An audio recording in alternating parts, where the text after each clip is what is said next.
Isang mapagpalang araw sa inyong lahat, mga minamahal naming tagapakinig. Kumusta ang inyong mga puso ngayon? Handa na ba kayong samahan ako sa isang panibagong kwento ng buhay, pag-ibig, at ang masalimuot na laro ng tadhana? Sabi nila, ang tahanan daw ang dapat na pinakaligtas na lugar para sa isang babae. Pero paano kung ang mismong tahanang iyon ang maging impyerno kung saan unti-unting pinapatay ang iyong kaluluwa? Paano kung ang taong pinangakuan ka ng habang buhay ay siya ring magtutulak sa iyo sa bangin ng kawalan? Huminga ng malalim. Ihanda ang inyong mga panyo at ang inyong mga damdamin. Simulan na natin ang kwento ni Himig. Kalas. Ang tunog ng nabasag na kristal ay tila kulog na umalingaw-ngaw sa buong mansyon. Sa isang iglap, tumigil ang musika, tumigil ang tawanan. Ang lahat ng mata ng mga bisita ay nakapako ngayon sa gitna ng bulwagan. Nakapako kay Himig. Nanginginig ang mga kamay ni Himig habang nakatitig sa pira-pirasong bubog ng mamahaling wine glass sa paanan niya. Pilit niyang yumuko upang damputin ang mga ito, ngunit ang kanyang malaking tiyan, 7 buwan ng nagdadalang tao, ang pumigil sa kanya. Napahawak siya sa kanyang balakang, ang sakit. Kanina pa siya nakatayo, nagsisilbi, nag-aabot ng inumin, parang isang utusan sa sarili niyang pamamahay.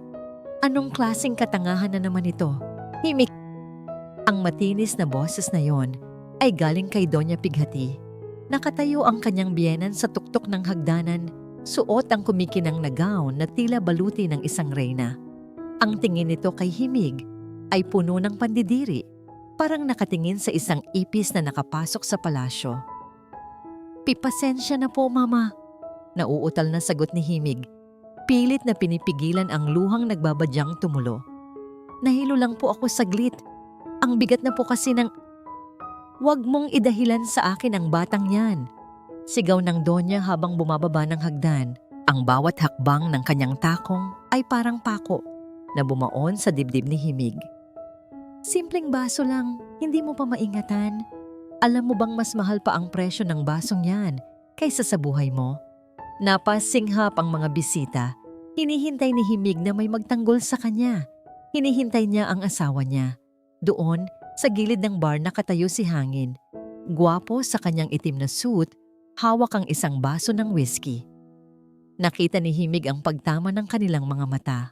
Umaasa siya. "Hangin, tulungan mo ako. Asawa mo ako. Anak mo itong dinadala ko." Pero umiwas ng tingin si Hangin. Sa halip na lumapit sa asawa, humarap ito sa mga bisita at ngumiti ng pilit. "Pasensya na po kayo, ladies and gentlemen," anunsyo ni Hangin. Ang boses ay puno ng hiya. Hindi para sa asawa, kundi dahil sa asawa. "Medyo clumsy lang talaga ang kasambahay namin. Please, enjoy the party." Kasambahay. Parang sinaksak ng yelo ang puso ni Himig. Sa harap ng mga kaibigan, osyo at kamag-anak, tinawag siyang kasambahay ng sarili niyang asawa. Gusto niyang sumigaw, pero walang boses na lumabas. Ang tanging naririnig niya ay ang mabilis na tibok ng kanyang puso at ang bulungan ng mga tao. Mabilis na lumapit ang isang waiter upang linisin ang kalat, pero hindi pa doon natatapos ang kalbaryo ni Himig. Mula sa kumpol ng mga bisita, lumabas ang isang babaeng agaw pansin ng ganda. Nakasuot ng pulang bestida na hapit sa katawan, si Bighani ay lumakad palapit kay Hangin na tila siya ang may-ari ng lugar. "Oh no, honey," malamig na sabi ni Bighani. Sabay haplos sa braso ni Hangin, "Huwag kang ma-stress. Ang ganda pa naman ng gabi para sa birthday ni Tita Pighati." "Honey," tinawag niyang honey, ang asawa ni Himig sa harap ng lahat. At si Hangin, hinayaan lang niya ito. Mas masakit pa, hinawakan pa ni Hangin ang kamay ni Bighani na puno ng tapang o marahil ay desperasyon ang dibdib ni Himig. Humakbang siya palapit. "Hangin!" tawag niya, garalgal ang boses. "Pagod na ako. Pwede ba tayong umakyat na?" Masakit na ang tiyan ko. Bago pa makasagot si Hangin, humarang si Bighani. May hawak itong baso ng red wine. Ngumiti ito kay Himig. Isang ngangiting hindi umaabot sa mata. You look terrible, Himig. Bulong ni Bighani na silang tatlo lang ang nakakarinig. Bakit hindi ka nalang bumalik sa kusina kung saan ka bagay? Wala kang karapatang pagsabihan ako ng ganyan, sagot ni Himig. Nanginginig ang mga labi. Oops! Sa isang iglap, tumapon ang laman ng baso ni Bighani. Ang pulang alak ay gumuhit sa puting bestida ni Himig na para bang dugo sa kanyang tiyan. Pero hindi tumigil doon si Bighani. Bigla itong napaupo sa sahig at sumigaw. Aray, Himig, bakit mo ako tinulak? Nagkagulo ang mga tao. Agad na dinaluhan ni Hangin si Bighani. Tinulungan itong tumayo na parang isang babasaging porselana. Anong ginawa mo? Sigaw ni Hangin kay Himig. Ang mga mata ay nanlilisik sa galit. Hindi ko siya tinulak, Hangin. Siya ang... Tama na! Sigaw ni Doña Pighati. Nasisira ang gabi ko dahil sa'yo. Umakyat ka sa kwarto at huwag na huwag kang magpapakita hanggat hindi umaalis ang mga bisita. Tumakbo si Himig paakyat. Bawat hakbang ay parang pag-akyat sa bundok ng tinik. Rinig niya sa ibaba ang pag-alo ni Hangin kay Bighani. Rinig niya ang tawanan na muling bumabalik, na para bang walang nasaktang damdamin, na para bang walang pusong nadurog. Pagpasok sa kwarto, napasandal si Himig sa pinto at napahagulgol. Hinaplos niya ang kanyang tiyan. Anak, kapit ka lang. Tayo na lang dalawa. Tayo na lang. Lumipas ang ilang oras. Natahimik na ang mansyon. Umuwi na ang mga bisita. Pero imbis na kapayapaan, mas mabigat na unos ang dumating. Bumukas ang pinto. Pumasok si Hangin. Amoy alak at pabango ng ibang babae. Hangin! Hindi sumagot ang lalaki. Naglakad ito papunta sa closet at naglabas ng isang malaking maleta. Ibinato niya ito sa paanan ni Himig. Mag-impake ka. Natigilan si Himig. Anong ibig mong sabihin? Bingi ka ba? Humarap si Hangin. Ang mukha ay walang bahid ng pagmamahal. Sabi ko, mag-impake ka. Lumayas ka sa pamamahay na ito. Pero, gabi na, umuulan sa labas. At, buntis ako, Hangin. Anak mo ito. Lumuhod si Himig. Niyakap ang mga tuhod ng asawa. Parang awa mo na. Kahit huwag mo na akong mahalin, pero huwag mo kaming itapon ng anak mo. Tumawa ng mapakla si Hangin. Inabot niya ang isang folder sa ibabaw ng mesa at hinampas ito sa mukha ni Himig. Anak, paano ako nakakasigurong anak ko yan? Baka naman sa ibang lalaki mo galing yan kaya ka nagmamadaling magpakasal sa akin noon. Hindi totoo yan. Alam mong ikaw lang ang minahal ko. Pagod na ako, Himig. Pagod na ako sa drama mo, sa pagmumukha mong laging kawawa. Hindi ka bagay dito. Hindi ka bagay sa mundo ko. Si Bighani, siya ang kailangan ko. Siya ang babaeng kaya akong tulungan sa negosyo. Hindi katulad mong palamunin. Hinawakan ni Hangin ang braso ni Himig at pilit itong itinayo. Kinaladkad niya ang asawa palabas ng kwarto, pababa ng hagdan. Hangin, nasasaktan ako. Ang bata. Sigaw ni Himig. Pero tila bato ang puso ng lalaki. Binuksan ni Hangin ang main door. Ang malakas na hangin at ulan ay agad na humampas sa kanila. Ang dilim sa labas ay tila bunganga ng halimaw na naghihintay lumamon. Diyan ka bagay, sa putikan, sabi ni Hangin. Tinulak niya si Himig ng malakas. Bumagsak si Himig sa semento, ang kanyang tuhod at palad ay nagasgas. Ang ulan ay agad na bumasa sa kanyang damit. Humalo sa mga luha sa kanyang mukha. Tumingala siya. Umaasang may kaunting awa pa sa mga mata ng asawa. Pero ang nakita lang niya ay si Doña Pighati at si Bighani na nakatayo sa likod ni Hangin. Nakangiti si Bighani. Nakakapit sa braso ni Hangin. Paalam, Himig, bulong ni Bighani. Sapat lang para mabasa sa galaw ng kanyang bibig. Blag. Isinara ni Hangin ang pinto. Naiwan si Himig sa dilim. Basang-basa. Walang pera. Walang matutuluyan. At sa gitna ng kulog at kidlat, naramdaman niya ang isang matinding sakit sa kanyang tiyan. Isang sakit na mas matindi pa sa panganganak. Napahawak siya sa kanyang sinapupunan habang ang dugo ay nagsimulang gumapang sa kanyang hita, humahalo sa tubig ulan. Tulong! Ang mahinang ungol ni Himig na nilunod ng ingay ng bagyo. Tulong! Malakas ang ulan. Tila galit ang langit at nakikisabay sa hagupit ng tadhana kay Himig. Sa bawat patak ng ulan na tumatama sa kanyang balat, parang libu-libong karayom ang tumutusok, pero manhid na ang kanyang katawan. Ang tanging nararamdaman niya ay ang init ng dugong umaagos sa kanyang binti at ang lamig na bumabalot sa kanyang puso. Pinilit ni Himig na tumayo. Kumapit siya sa malamig na bakal ng gate ng mansyon. Ang gate na dati ay bukas para sa kanya, pero ngayon ay nagsisilbing rehas na naghihiwalay sa kanya sa mundo ng mga taong mapanghusga. Hangin! Bulong niya. Ang boses ay tinatangay ng hangin. Buksan mo to. Parang awa mo na. Sumilip siya sa pagitan ng mga rehas. Sa malaking bintana ng sala, kitang-kita niya ang mainit na ilaw ng chandelier. Nakita niya si Hangin. May hawak itong baso ng wine. Nakaupo sa kandungan nito si Bighani. Nagtatawanan sila. Para silang nanonood ng isang magandang palabas habang sa labas, ang bida ng kanilang buhay ay unti-unting namamatay. Masakit. Sobrang sakit. Mas masakit pa sa paghihilab ng kanyang tiyan. Naalala ni Himig ang araw ng kasal nila. Naalala niya ang mga pangako ni Hangin sa harap ng altar. Sa hirap at ginhawa. Sa sakit at kalusugan. Nasaan na ang mga salitang yun ngayon? Tinangay na ng bagyo, kasama ng kanyang dignidad. Anak?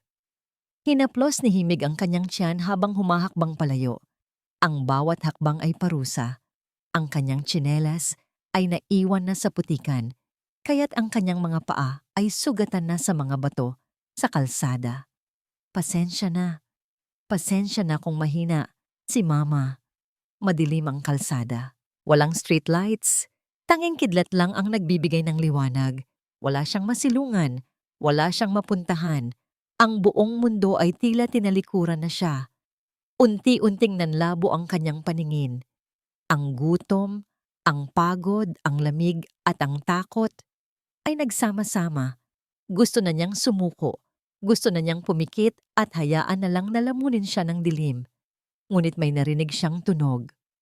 Isang ungol ng makina na papalapit. Liwanag. Dalawang matanglawin na ilaw ang humiwa sa dilim. Mabilis na papalapit ang isang sasakyan. Sinubukan ni Himig na kumaway, pero wala na siyang lakas. Ang kanyang mga tuhod ay bumigay. Bumagsak siya sa gitna ng basang kalsada, sakto sa dadaanan ng sasakyan. Sa loob ng itim na SUV, mahigpit ang hawak ni Kalasag sa manibela. Ang kanyang mga mata ay matatalim, nakatuon sa daan, kahit na halos wala nang makita dahil sa lakas ng ulan. Siya si Kalasag Batubalani, ang pinagkakatiwalaang pinuno ng seguridad ng pamilya Agusan. May misyon siya ngayong gabi. Isang misyon na 20 taon na niyang hinihintay. Sir Kalasag, tawag ng driver niya sa tabi. Masyado nang malakas ang bagyo. Baka kailangan nating tumigil muna. Hindi. Matigas na sagot ni Kalasag. Nasa lugar na ito ang huling signal na nakuha natin. Nararamdaman ko. Malapit na siya. Ilang taon nilang hinanap ang nawawalang heredera ni Don Makisig. Ang batang babae na dinukot noong sanggol pa ito. At ngayong gabi, ang tracker na nakatago sa kwintas na akala ng lahat ay simpleng palamuti lang ay muling nabuhay. Biglang nanlaki ang mga mata ng driver. Sir, may tao! Mabilis ang reaksyon ni Kalasag. Inagaw niya ang manibela at kinabig ito pakanan. Screech! Umalingaw ang tunog ng gulong na kumayod sa aspalto. Huminto ang sasakyan ilang pulgada na lang mula sa katawan ng babaeng nakahandusay sa daan. Agad na bumukas ang pinto. Hindi ininda ni Kalasag ang malakas na ulan. Tumakbo siya papunta sa babae. Nakadapa ito, ang puting damit ay puno ng putik at dugo. Miss! Miss! Naririnig mo ba ako? Sigaw ni Kalasag habang dahan-dahang itinitihaya ang babae. Namumutla ang mukha nito. Nanginginig ang mga labi sa ginaw. Pero sa kabila ng dumi at sugat, nakita ni Kalasag ang isang mukha na pamilyar. Masyadong pamilyar. Kamukhang kamukha ito ng yumaong asawa ni Don Makisig. Pero hindi yon ang nagpatigil sa mundo ni Kalasag. Isang malakas na kidlat ang gumuhit sa langit. At sa saglit na liwanag na yon, kumislap ang bagay na nakasabit sa leeg ng babae. Isang kwintas na pilak. May palawit na hugis araw. At sa gitna nito ay may maliit na ruby na tila mata ng dragon. Nanigas si Kalasag. Ang kanyang puso, na sanay sa bakbakan at panganib, ay biglang kumabog ng mabilis na parang tambol. Dahan-dahan, nanginginig ang kamay na hinawakan niya ang kwintas. Totoo nga, hindi siya nananaginip. Diyos ko! Bulong ni Kalasag. Ang kanyang boses ay basag. Dumilat ng bahagya si himig. Ang kanyang paningin ay malabo na. Isang anino lang ng lalaki ang nakikita niya. Malaki, matipuno. Pero ang mga mata nito ay puno ng pag-aalala na hindi niya nakita kay hangin kahit kailan. Titulong, paos na sabi ni himig. Ang anak ko. Hinubad ni Kalasag ang kanyang coat at ibinalot ito kay himig. Binuhat niya ito ng maingat, parang isang sagradong kayamanan na natagpuan matapos ang ilang dekada. Ang bigat ng katawan ni himig sa kanyang mga bisig ay tila bigat ng mundo, pero handa niya itong buhatin. Tinitigan ni Kalasag ang mukha ng babaeng nasa bisig niya. Huwag kang mag-alala. Seryosong sabi ni Kalasag. Isang pangako na nakaukit sa bato. Nandito na ako. Hindi ka na nila masasaktan. Young miss. Bago pa man maunawaan ni himig ang sinabi ng lalaki, tuluyan nang bumigay ang kanyang katawan.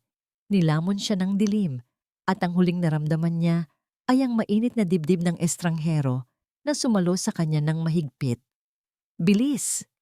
Buksan mo ang pinto! Sigaw ni Kalasag sa kanyang driver. Ang boses ay punong-puno ng pagmamadali na halos tumalo sa ingay ng kulog. Mabilis na pinasok ni Kalasag si himig sa backseat ng SUV. Agad niyang napansin ang dugong kumukulay sa puting leather ng upuan. Dugong galing sa babaeng nasa kanyang mga bisig. Nanlamig siya. Hindi lang buhay ng heredera ang nasa panganib, kundi pati ang susunod na henerasyon ng mga agusan. Sir, saan tayo? Sa pinakamalapit na ospital ba? Tanong ng driver habang pinapaandar ang makina ng mabilis. Hindi. Madiing utos ni Kalasag habang hinuhubad ang basa niyang coat para takpan ang nanginginig na katawan ni himig. Dumiretso tayo sa Agusan Private Medical Center. Tawagan mo si Don Makisig. Sabihin mo na hanap ko na siya. At sabihin mong maghanda ng emergency room. Code Red. Humururot ang sasakyan palayo sa madilim na kalsadang iyon. Habang binabaybay nila ang bagyo, hindi inalis ni Kalasag ang tingin sa maputlang mukha ni himig. Hinawakan niya ang malamig na kamay nito. Ang kamay na puno ng gasgas at kalyo, mga ebidensya ng paghihirap na hindi dapat dinanas ng isang tulad niya. Napasilip si Kalasag sa rearview mirror. Sa malayo, nakikita pa niya ang ilaw ng mansyon ni Nahangin. Isang kastilyo ng kasinungalingan. Kumuyom ang kanyang kamao. Humanda kayo, bulong ni Kalasag sa hangin. Ang mga mata ay nag-aapoy sa galit. Dahil sa oras na gumaling siya, sisingilin namin kayo sa bawat patak ng luhang pinaluhanin niyo sa kanya. Muling tumingin si Kalasag kay himig at sa tiyan nitong malaki. Kumapit ka, Miss Himig. Bulong niya ng may halong pagsusumamo. Parang awa mo na, kumapit ka. Hindi ako pumayag na mamatay ka ngayong gabi. Amoy gamot, amoy alcohol, amoy takot. Yan ang bumalot sa buong VIP floor ng Agusan Private Medical Center. Walang ibang tao sa pasilyo, maliban sa mga armadong gwardya na nakatayo sa bawat sulok. Tahimik ang lahat, pero sa loob ng dibdib ni Don Makisig Agusan, may bagyong nagwawala. Nakatayo si Don Makisig sa harap ng salaming bintana ng ICU. Ang kanyang mga kamay, na sanay humawak ng bilyon-bilyong kontrata, ay nanginginig ngayon habang nakapatong sa malamig na salamin. Sa loob ng kwarto, nakahiga ang isang babae. Maraming tubo ang nakakabit sa katawan nito. Ang mukha nito ay puno ng galos, maputla, at halos walang buhay. 20 taon, bulong ni Don Makisig, ang boses ay basag. 20 taon kitang hinanap, anak ko. Bakit kung kailan kita nahanap, ganito ang kalagayan mo? Bumukas ang pinto at lumabas ang chief doctor. Pinapawisan kahit malamig ang aircon. Don Makisig, bunggad ng doktor. Agad na humarap ang matanda. Ang kanyang mga mata ay nagliliyab sa halo-halong pag-asa at takot. Sabihin mo sa akin, Dok, kamusta siya? At ang apo ko? Huminga ng malalim ang doktor bago ngumiti ng tipid. Matibay ang anak ninyo, Don Makisig. She is stable now at ang sanggol sa sinapupunan niya, milagro po. Pero malakas ang heartbeat ng bata. Ligtas silang dalawa. Napapikit si Don Makisig. Isang luhang kanina pa niya pinipigil ang tuluyang pumatak sa kanyang pisngi. Salamat sa Diyos. Salamat. Pumasok siya sa kwarto. Dahan-dahan ang kanyang lakad, palapit sa kama. Tila takot siyang mabasag ang katahimikan. Naupo siya sa tabi ni Himig. Hinawakan niya ang kamay nito. Ang gasgas na mga palad, ang mga kalyo sa daliri. Bakas ng hirap, bakas ng pagdurusa. Sa bedside table, nakalagay sa isang ziplock bag ang kwintas na nakuha kay Himig. Kinuha ito ni Don Makisig. Ang kwintas na may hugis araw at ruby. Ito ang kwintas na isinuot niya mismo sa leeg ng kanyang asawa bago ito mamatay at ipinamana sa kanilang nawawalang anak. Patawarin mo ako. Hikbi ng matanda. Idinikit ang kwintas sa kanyang noo. Patawarin mo ako kung wala ako noong kailangan mo ako. Kung hinayaan kong saktan ka nila. May kumatok sa pinto. Pumasok si Kalasag. Ang mukha ng head of security ay seryoso. Pero may bahid ng lungkot nang sulyapan niya si Himig. Sir, mahinang tawag ni Kalasag. Tumayo si Don Makisig. Pinunasan niya ang kanyang luha at humarap kay Kalasag. Sa isang iglap, nawala ang lungkot sa kanyang muka at napalitan ito ng isang nakakatakot na lamig. Ang mukha ng isang Don na kinatatakutan sa business world. Sabihin mo sa akin, Kalasag, sino ang gumawa nito sa kanya? Inabot ni Kalasag ang isang itim na folder. Ang pangalan niya ay Himig Dalangin sa mga papeles, sir. Pero ang asawa niya ay si Hangin Salisi, CEO ng Salisi Construction. Binuklat ni Don Makisig ang folder. Nakita niya ang mga litrato. Litrato ni Himig na naglilinis ng bahay habang buntis. Litrato ni Hangin kasama ang isang babaeng nagngangalang bighani.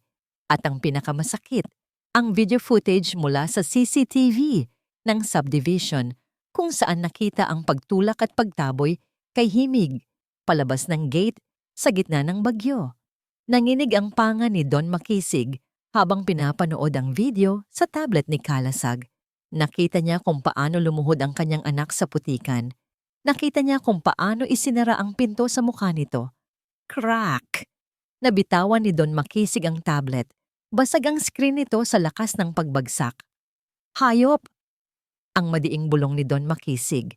Ang bawat letra ay puno ng puot. Trinato nilang basura ang prinsesa ng Agusan? Ang anak ko? Sir, anong gusto ninyong gawin? Tanong ni Kalasag. Gusto niyo bang ipadampot ko na sila ngayon din?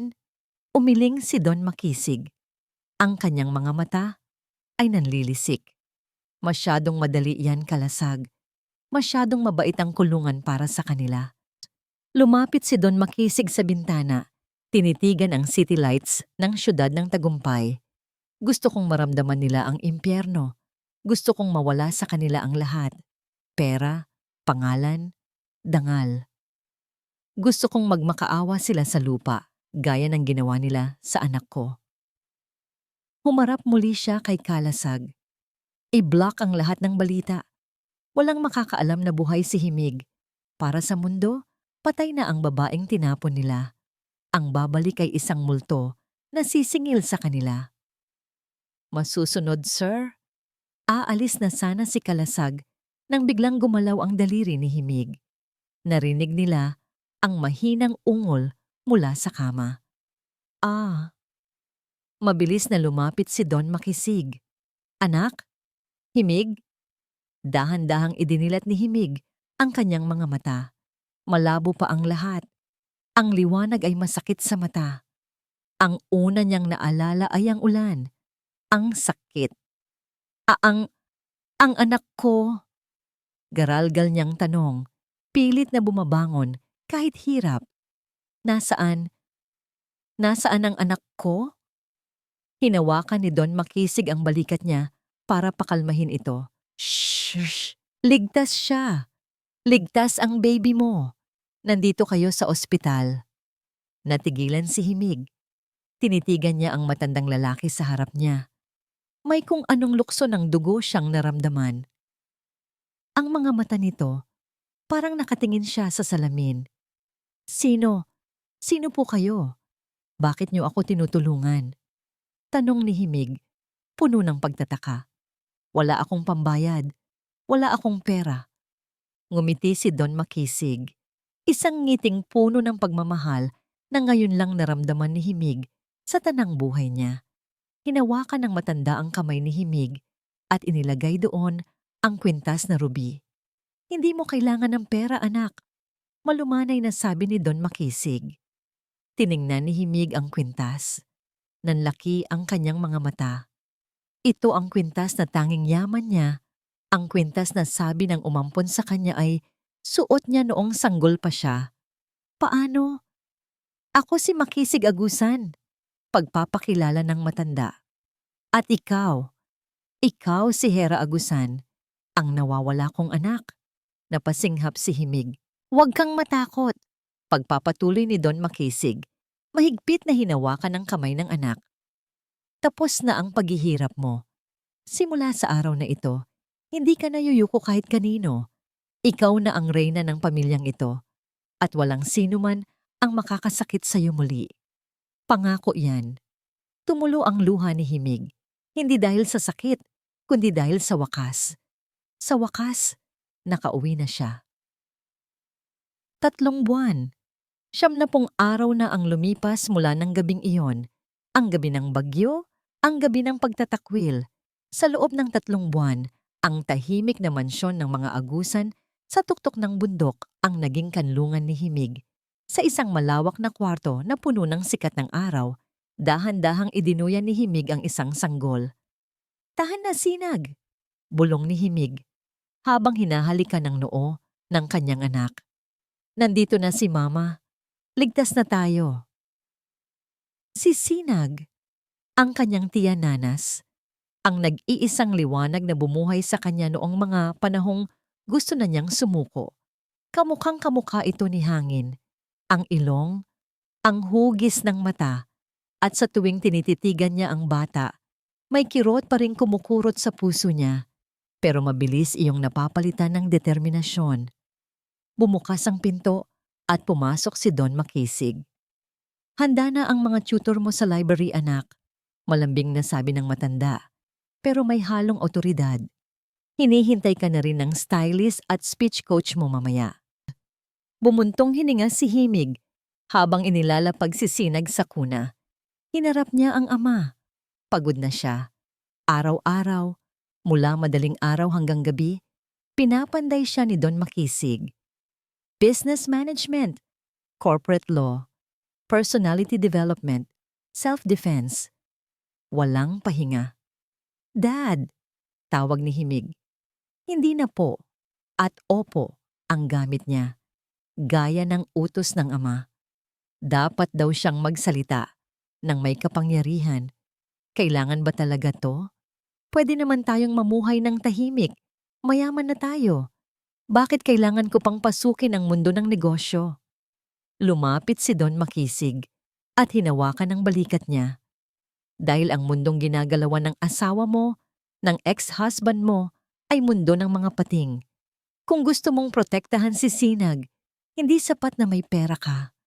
Kailangan may ngipin ka. Kailangan ikaw ang pinakamalaking paating sa karagatan. Natahimik si Himig. Alam niyang tama ang ama. Tumuloy siya sa library. Doon, naghihintay si Kalasag. Hindi ito nakasuot ng uniforme ng gwardya, kundi isang disente at mamahaling suit. Siya ngayon ang tumatayong kanang kamay at personal na tagapayo ni Himig. "Good morning, Miss Himig," bati ni Kalasag. Inilatag niya ang ilang folders sa mesa. Update sa Salisi Construction. Umupo si Himig at binuksan ang folder. Bumagsak ang stock value nila ng 15% ngayong buwan, paliwanag ni Kalasag. Dahil sa impluwensya ni Don Makisig, umatras ang dalawang major investors nila. Nagkakagulo na sa board meeting. Balita ko, nagsasanla na ng mga personal na ari-arian si Hangin para lang mapahupa ang mga suppliers. Habang pinakikinggan ito ni Himig, inasahan niyang makaramdam ng awa. Minahal niya si Hangin. Ibinigay niya ang lahat. Pero habang tinitingnan niya ang graph ng pagbagsak ng kumpanya nito, wala siyang naramdaman kundi lamig.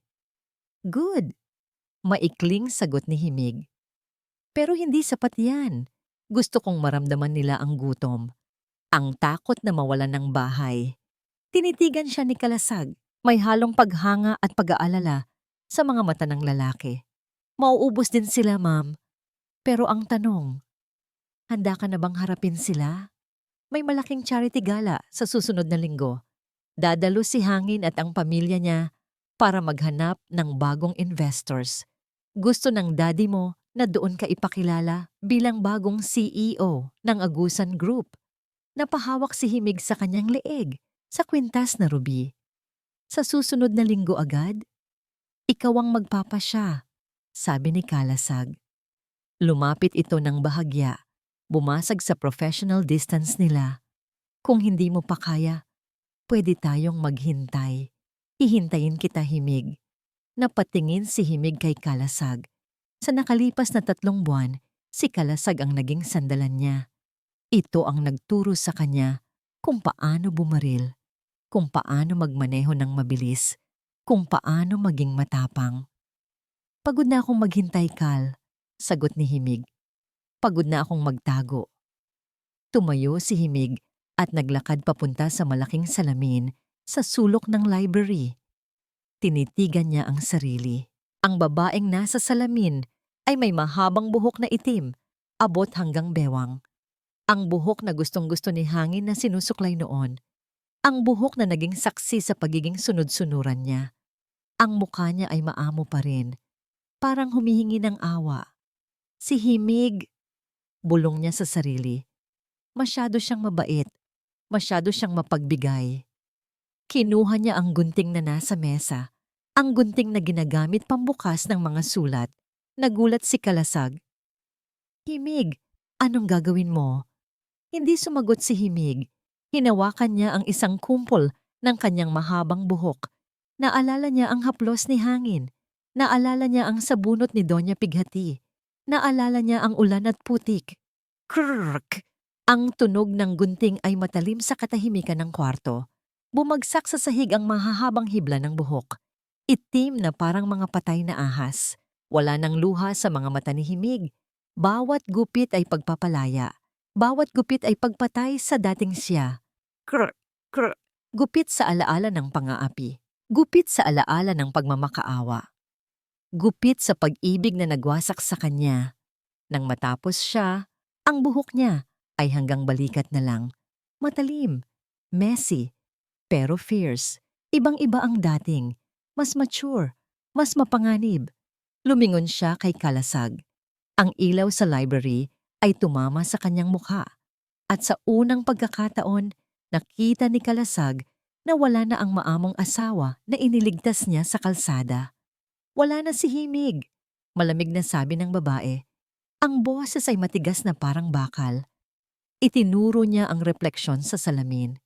Mula ngayon, tawagin niyo na akong Hera. Hera Agusan. Humakbang siya palapit sa pinto. Iiwanan na ang mga putol na buhok sa sahig. Ihanda mo ang sasakyan, Kalasag. May pupuntahan tayong auction. Oras na para makilala nila ang babaeng tinapon nila. Masikip ang kwelyo ni Hangin. Kahit na malakas ang aircon sa loob ng Grand Ballroom ng siyudad ng Tagumpay Hotel, tumatagaktak ang pawis sa kanyang noo. Ang ingay ng mga kubyertos, ang tawanan ng mga elite, ang tunog ng mga mamahaling alahas na nagkikislapan, lahat ito ay parang ingay na sumisigaw sa kanya na, bagsak ka na. Honey, tingnan mo yung diamond ring sa catalog. Malanding bulong ni Bighani habang nakakapit sa braso niya. Bagay yan sa daliri ko. Bid tayo ha? Napapikit si Hangin. Gusto niyang sigawan si Bighani. Hindi ba nito alam na lubog na sila sa utang? Na nandito sila hindi para gumastos, kundi para magmakaawa sa mga investors? Bighani, tumahimik ka muna. Iritang bulong ni Hangin. Nandito tayo para mag-network, hindi para mag-shopping. Umirap si Bighani. Ang KJ mo naman. Dati, binibili mo lahat ng gusto ko. Anyari, nalulugi na ba talaga tayo dahil sa malas mong ex-wife? Aakma sanang sasagot si Hangin nang biglang namatay ang mga ilaw sa ballroom. Tanging ang spotlight sa entablado ang naiwan. Tumunog ang mikropono. Ladies and gentlemen, masiglang bati ng host. Tonight is a special night. We are honored to welcome the newest major shareholder of the Agusan Group, representing Don Makisig Agusan. Nagbulungan ang mga tao. Ang Agusan Group ay isang alamat. Bihira silang dumalo sa mga social events. Please welcome Miss Hera Agusan. Bumukas ang malaking pinto sa likod ng ballroom. Lahat ng ulo ay lumingon. At sa sandaling iyon, parang tumigil ang paghinga ni Hangin. Naglalakad sa red carpet ang isang babaeng nakasuot ng gown na kulay dugo. Isang matingkad na pula na humahapit sa perpektong kurba ng katawan nito. Ang likod nito ay nakabukas. Ipinapakita ang makinis na balat. Ang buhok nito ay maikli, hanggang balikat, na lalong nagpapatingkad sa matatalim na panga at mapupulang labi. Pero hindi ang ganda nito ang nagpako kay Hangin sa kinatatayuan niya, kundi ang mukha, ang mga matang yon, ang ilong na yon. Himig? Bulong ni Hangin, halos hindi makapaniwala. Nabitawan niya ang hawak na champagne glass. Basag. Napatingin din si Bighani. Nanlaki ang mga mata nito. Imposible. Naglakad si Hera papunta sa VIP table sa pinakaharap. Ang bawat hakbang niya ay puno ng kumpiyansa, malayo sa himig na laging nakayuko at nahihiya. Sa tabi niya, naglalakad si Kalasag, suot ang isang taksido, tila isang tapat na kabalyero na handang pumatay para sa kanyang reyna. Nang mapadaan si Hera sa table ni na Hangin, hindi man lang siya lumingon. Parang hangin lang sila na hindi nakikita, pero naamoy ni Hangin ang pabango nito. Isang amoy na mamahalin, matapang at hindi pamilyar. Nagsimula ang auction. Ang item, isang 10 karat yellow diamond ring. Panimulang presyo, 1 million pesos. 1 million! Sigaw ni Bighani. Tinaas niya ang kanyang number. Tumingin siya kay Hangin ng may paghahamon. Ayaw niyang patalo sa babaeng kamukha ng ex-wife ng asawa niya. 2 million, sabi ng isang matanda sa kabilang table. 3 million! Sigaw ulit ni Bighani. Hinila ni Hangin ang kamay ni Bighani. Ano bang ginagawa mo? Wala tayong pambayad niyan. Hayaan mo ako. Kailangan makita nila na mayaman pa tayo. Giit ni Bighani. 5 million pesos going once, sabi ng auctioneer.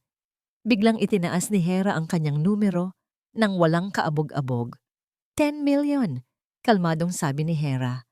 Ang boses niya ay mababa, husky, at puno ng kapangyarihan. Naghiyawan ang mga tao. Napanganga si Bighani. 10 million? Doble agad? 10 million going once. Going twice. Sold to Miss Hera Agusan. Masigabong palakpakan. Umakyat si Hera sa stage para tanggapin ang singsing. Kinuha niya ang mic. Salamat, sabi ni Hera. Nakatingin ng diretso sa gawin ni na Hangin at Bighani. Maganda ang singsing na ito, pero alam niyo kung anong mas maganda? Ang pagtulong. Naglakad si Hera papunta sa malaking glass box na donation drive para sa mga batang lansangan. Sa harap ng daan-daang tao, inihulog niya ang singsing na nagkakahalaga ng 10 milyon sa loob ng kahon. Para sa mga batang walang matirhan tuwing umuulan, makahulugang sabi ni Hera. Katahimikan. Isang nakakabinging katahimikan bago sumabog ang palakpakan ng paghanga. Pero para kay Hangin, ang salitang umuulan ay parang sampal. Pagkatapos ng event, mabilis na lumabas si Hera. Hindi nakatiis si Hangin. Iniwan niya si Bighani na nanggagalaiti sa inis at tumakbo siya sa hallway para habulin ang babaeng nakapula. Himig! Sigaw ni Hangin. Hinawakan niya ang braso nito. Himig! Ikaw yan, di ba? Huminto si Hera. Dahan-dahan niyang tinanggal ang kamay ni Hangin sa braso niya na para bang isang maruming insekto ang dumapos sa kanya. Humarap siya. Ang kanyang mukha ay blanko. Walang galit. Walang pagmamahal. Wala. Excuse me? Malamig na tanong ni Hera. Do I know you, mister? Natigilan si Hangin. Ang lamig ng boses, ang tingin na tumatagos sa buto. Huwag kang magkaila. Nanginginig na sabi ni Hangin. Kahit nagpagupit ka, kahit nagbihis ka ng ganyan, kilala kita, asawa kita. Tumawa ng mahina si Hera. Isang tawang nakakapanindig balahibo. Asawa? Lumapit si Hera ng bahagya kay Hangin. Mukha ba akong asawa ng isang... Tinignan niya si Hangin mula ulo hanggang paa. Desperadong lalaki na amoy pawis at takot. Ako si Hera Agusan. Pagpapatuloy niya, bawat salita ay may diin. At hindi ako nakikipag-usap sa mga taong cheap. Tatalikod na sana si Hera nang biglang dumating si Bighani, hinihingal sa kakatakbo. Ikaw! Turo ni Bighani kay Hera. Huwag kang umarte. Alam kong ikaw si Himig. Anong ginagawa mo dito? Paano ka nagkapera? Nagnakaw ka, no? Sa pagkakataong ito, humarap si Kalasag. Humarang siya sa pagitan ni Hera at Bighani. Ang tangkad at laki ng katawan ni Kalasag ay sapat na para mapaatras si Bighani. Back off, banta ni Kalasag, bago ko ipatawag ang security para kaladkarin kayo palabas dahil sa harassment. Tumingin si Hera kay Bighani. Ngumiti siya, ngiting tagumpay. Oh, ito ba ang asawa mo? Tanong ni Hera kay Hangin. Sabay turo kay Bighani. Sayang, ang ganda pa naman ng singsing na tinapon ko kanina. Mas bagay sana yun sa kanya, kaysa sa peke niyang alahas. Bago pa makasagot si Bighani, tumalikod na si Hera at naglakad palayo kasama si Kalasag. Ang tunog ng kanyang heels sa marmol na sahig ay tila countdown ng isang bombang malapit nang sumabog sa buhay ni Hangin. Naiwan si Hangin sa hallway, nakatulala. Ang puso niya ay kumakabog ng mabilis, hindi dahil sa takot, kundi dahil sa isang kakaibang emosyon. Ang babaeng iyon. Si Hera. Nakakatakot siya. Pero sa unang pagkakataon, matapos ang maraming taon, naramdaman ni Hangin na gusto niya itong angkinin muli. Basag na vase. Nagkalat na mga papeles. Sigawan. Ito na ang bagong normal sa loob ng mansyon ng mga salisi. Nawala na ang mga party. Nawala na ang mga tawanan. Ang dating tahanan ng tagumpay ay amoy alak at desperasyon na ngayon. Nakatayo si Bighani sa gitna ng sala. Hawak ang isang notice mula sa bangko. Foreclosure, Kukunin na nila ang isa sa mga warehouse ng kumpanya. Walang silbi. Sigaw ni Doña Pighati. Napalingon si Bighani. Nakaupo ang Donya sa sofa, hinihilot ang sentido. Ang mga mata nito ay nanlilisik sa kanya. Bakit ka nakatingin sa akin ng ganyan, Mama? Mataray na sagot ni Bighani. Ako ba ang may kasalanan kung bakit bobo ang anak nyo sa negosyo? Huwag mong tawaging bobo si Hangin. Ganti ng matanda. Dati, noong si Himig pa ang andito, maayos ang lahat. Hindi man siya mayaman, pero swerte siya. Masinop siya. Ikaw, puro ka gastos, puro ka shopping. Ngayong naghihirap na kami, anong naitulong mo? Wala. Parang sinampal si Bighani. Si Himig na naman. Patay na nga yung tao. Sa akala nila. Pero ito pa rin ang bukang bibig ng bruhang matanda. Di sana hindi niyo pinalayas. Sigaw pabalik ni Bighani. Sana niyakap niyo yung katulong na yon. Talagang sana nga. Padabog na umakyat si Bighani sa kwarto. Gusto niyang magwala. Pakiramdam niya ay unti-unti siyang sinasakal ng multo ni Himig at lalo pa itong lumala noong nakaraang linggo nang makita nila si Hera Agusan. Pagpasok niya sa kwarto, naabutan niya si Hangin. Lasing. Nakahiga sa kama habang yakap-yakap ang isang unan. Amoy whiskey ang buong kwarto. Hangin, tawag ni Bighani. Sinusubukan maging malambing kahit nanggigil siya. Honey, may notice galing sa bangko. Kailangan nating magbayad bukas kundi... Hera! Bulong ni Hangin. Natigilan si Bighani. Ano? Dumilat ng bahagya si Hangin. Mapula ang mga mata nito. Tumingin siya kay Bighani pero parang iba ang nakikita niya. Ang ganda niya, Bighani. Ngiti ni Hangin, isang nangiting baliw. Yung babae sa auction, si Hera, kamukha niya si Himig pero mas wild, mas nakakaakit. Grabe yung mata niya. Parang tinutunaw ako. Nanlaki ang mga mata ni Bighani. Sa sobrang galit, dinampot niya ang baso ng tubig sa bedside table at isinaboy ito sa mukha ni Hangin. Gago ka ba? Sigaw ni Bighani. Nasa harap mo ako, asawa mo ako. Pero yang Hera na yan ang iniisip mo. Bumangon si Hangin, pinunasan ng mukha. Tumigil ka nga, napakaingay mo. Kaya tayo minamalas dahil sa bunganga mo eh. Kasalanan ko pa? Oo, simula nang dumating ka sa buhay ko, puro problema na. Nawala ang swerte ko. Umalis ka nga sa harap ko. Tinulak ni Hangin si Bighani palayo at muling humiga. Tinalikuran ito. Nanginginig ang buong katawan ni Bighani. Ang sakit, ang hiya. Siya, si Bighani Lilo, na kayang paikutin ng sinumang lalaki ay tinatrato ng ganito? Hindi.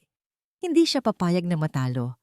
Kinuha niya ang kanyang cellphone at lumabas ng kwarto. Nagpunta siya sa terrace.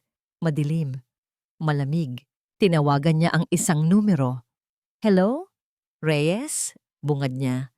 Yes, Ma'am Bighani. Sagot ng nasa kabilang linya, isang private investigator na kilala sa paggawa ng maruruming trabaho. Yung pinapahanap ko sa iyo tungkol kay Hera Agusan, may nakuha ka na ba? Meron na, ma'am. At sigurado akong magugulat kayo. Masyadong interesante ang mga nakuha kong litrato. Ipadala mo sa akin. Ngayon din. Ibinaba ni Bighani ang telepono. Ilang sandali pa, tumunog ang message alert. Ting! Binuksan niya ang litrato. Kuha ito sa isang private park sa loob ng subdivision ng mga Agusan.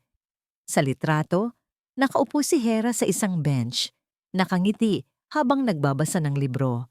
Pero hindi yon ang nakatawag ng pansin ni Bighani. May kalong na bata, si Hera. Isang sanggol na lalaki. Zinoomin ni Bighani ang mukha ng bata.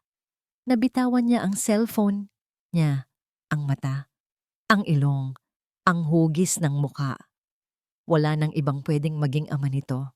Kamukhang-kamukha ito ni Hangin noong bata pa ito, base sa mga pictures sa album ng biyenan niya. Buhay siya. Bulong ni Bighani, nanlalamig ang sikmura. Buhay ang anak ni Himig.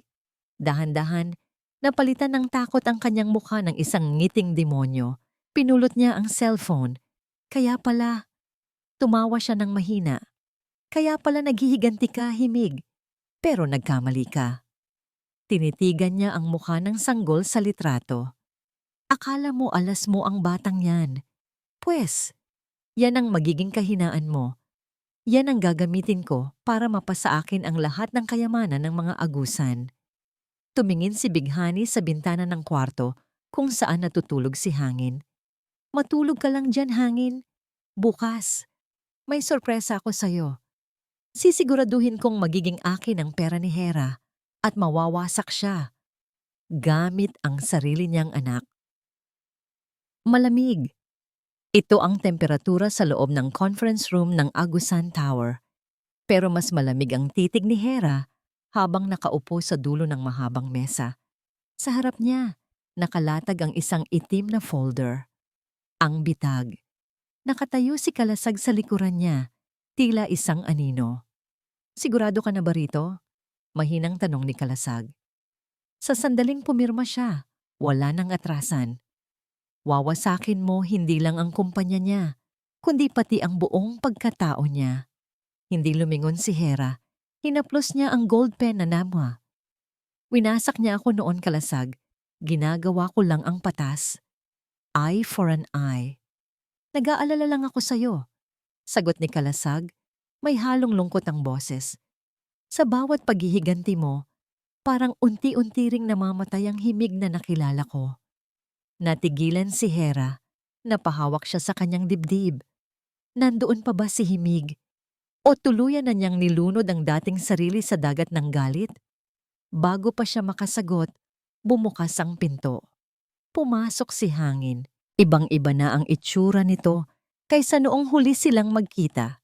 Gusot ang damit, maitim ang ilalim ng mga mata, at amoy sigarilyo. Pero nang makita niya si Hera, pilit niyang inayos ang kanyang necktie at ngumiti ng may kayabangan. Miss Agusan? Bati ni Hangin. Pilit na pinapakalma ang boses. Salamat at pinaunlakan mo ang meeting na ito. Hindi tumayo si Hera. Tinuro lang niya ang upuan sa tapat. Maupo ka, Mr. Salisi. Time is gold at alam kong nauubusan ka na ng pareho. Napalunok si Hangin. Umupo siya. Straight to the point na tayo. Simula ni Hera. Nabasa ko ang financial report ng Salisi Construction. Lubog kayo sa utang. 4 na major projects ang natigil at bukas, kukunin na ng bangko ang main office nyo. Temporary setback lang yan, depensa ni Hangin. Pinapawisan. Kailangan lang namin ng konting cash flow. Kapag natapos ang project sa Batangas, babawi kami. Kaya ko lumapit sa'yo, Hera. Dahil alam kong may pinagsamahan tayo. Tinaasan siya ng kilay ni Hera. Pinagsamahan? Mr. Salisi, nandito tayo para sa negosyo. Huwag nating haluan ng personal na ilusyon. Binuksan ni Hera ang folder at inihislide, ito papunta kay Hangin. Ito ang offer ng Agusan Group. Bibili namin ang 80% ng shares ng kumpanya mo. Babayaran namin lahat ng utang nyo sa bangko. Isasalba namin ang pangalan mo. Nanlaki ang mga mata ni Hangin. Binasa niya ang kontrata. Masyadong maganda para maging totoo. Sasagipin siya ni Hera. Ibig sabihin, mahal pa siya nito. Pero, dagdag ni Hera, kapalit niyan, ibibigay mo sa akin ang full control sa board. Mananatili kang CEO sa papel, pero ako ang masusunod sa lahat. Tumingin si Hangin kay Hera. Nakita niya ang ganda nito. Ang kapangyarihan. Naisip niya, kung pipirma siya, magiging partners sila. Mapapalapit siya ulit kay Hera, maiiwadya niya ang kumpanya, at baka maibalik niya ang dati. Pumapayag ako. Mabilis na sagot ni Hangin. Alam kong hindi mo ako matitiis. Kinuha ni Hangin ang ballpen. Walang pag-aalinlangan. Scratch, scratch. Pinirmahan niya ang bawat pahina. Ang tunog ng ballpen sa papel ay musika sa pandinig ni Hera. Nang matapos, isinara ni Hangin ang folder at iniabot ito kay Hera. Nakangiti ng malawak. Thank you, Hera. I knew it. Partners na tayo. Ipagdiwang natin to. Dinner tayo mamaya. Kinuha ni Hera ang folder. Dahan-dahan, sumilay ang isang ngiti sa kanyang mga labi. Pero hindi ito nangiti ng pagmamahal. Ito ang nangiti ng isang mangangaso na nahuli na ang kanyang biktima. Dinner? Tanong ni Hera. Tumingin siya sa relo niya. Sorry, Mr. Salisi. Pero sa tingin ko, libre ang pagkain kung saan ka pupunta. Ha? Anong ibig mong sabihin? Biglang bumukas ang pinto. Pumasok ang 3 pulis, kasama ang abogado ng Agusan Group. Mr. Hangin Salisi? Tanong ng opisyal. Ako nga, ano to? Gulat na tanong ni Hangin. Tumayo siya. Hera, anong nangyayari? Mr. Salisi, seryosong sabi ng pulis. Inaaresto ka namin sa salang falsification of public documents at large-scale estafa. May ebidensya kami na pineke mo ang pirma ng mga dating investors at nilustay mo ang pondo ng kumpanya para sa personal na luho. Hindi totoo yan, sigaw ni Hangin. Binalingan niya si Hera. Hera, tulungan mo ako. Kasosyo mo na ako. Kakapirma ko lang. Tumayo si Hera. Dahan-dahan siyang lumapit kay Hangin habang pinupusasan ito ng mga pulis. Ang pinirmahan mo, bulong ni Hera, ay ang waiver na naglilipat ng lahat ng natitirang assets ng kumpanya sa Agusan Group bilang bayad pinsala. Wala ka ng kumpanya, Hangin, at wala ka na ring kalayaan.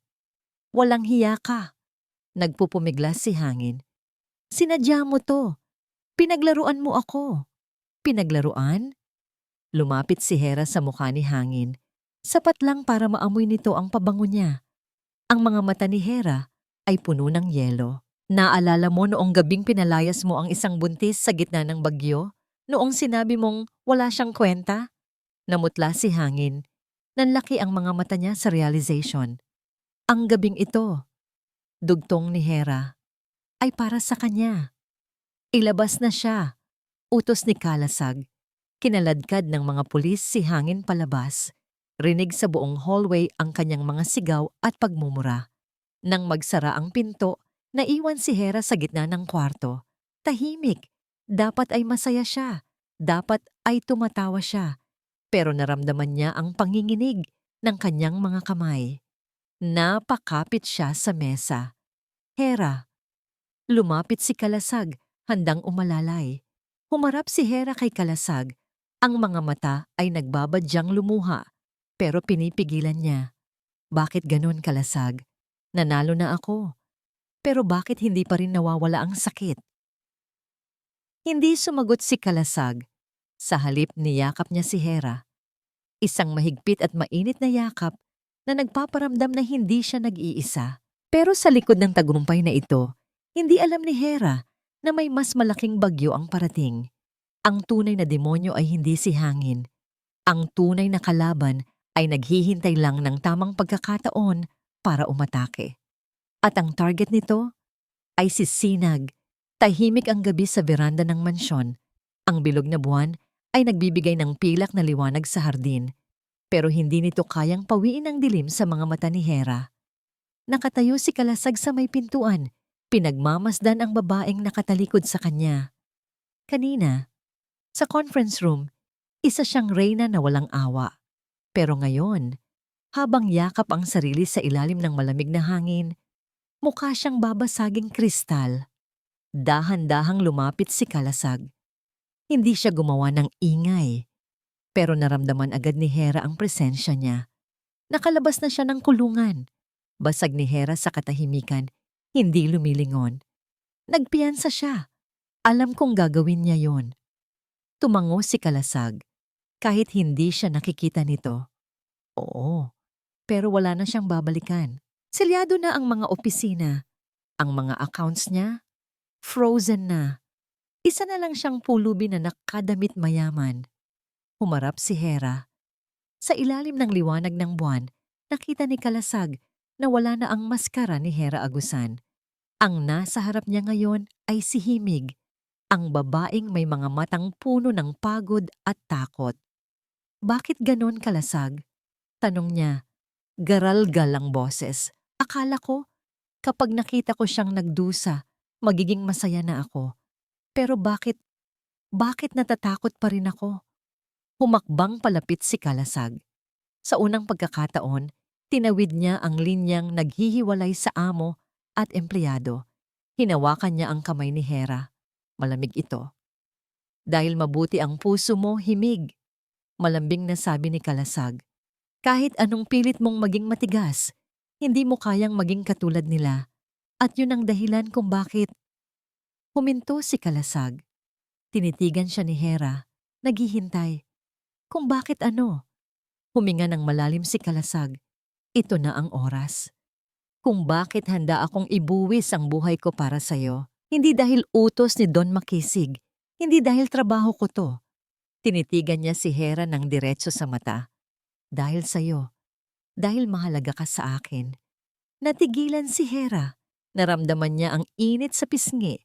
Ang tibok ng puso ni Kalasag ay tila naririnig niya sa katahimikan ng gabi. Hindi ko alam kung kaya ko pang... Hindi mo kailangang sumagot. Putol ni Kalasag. Pinisil ang kamay nito. Basta hayaan mo lang akong manatili sa tabi mo. Hayaan mong ako ang maging sandalan mo kapag pagod ka ng lumaban.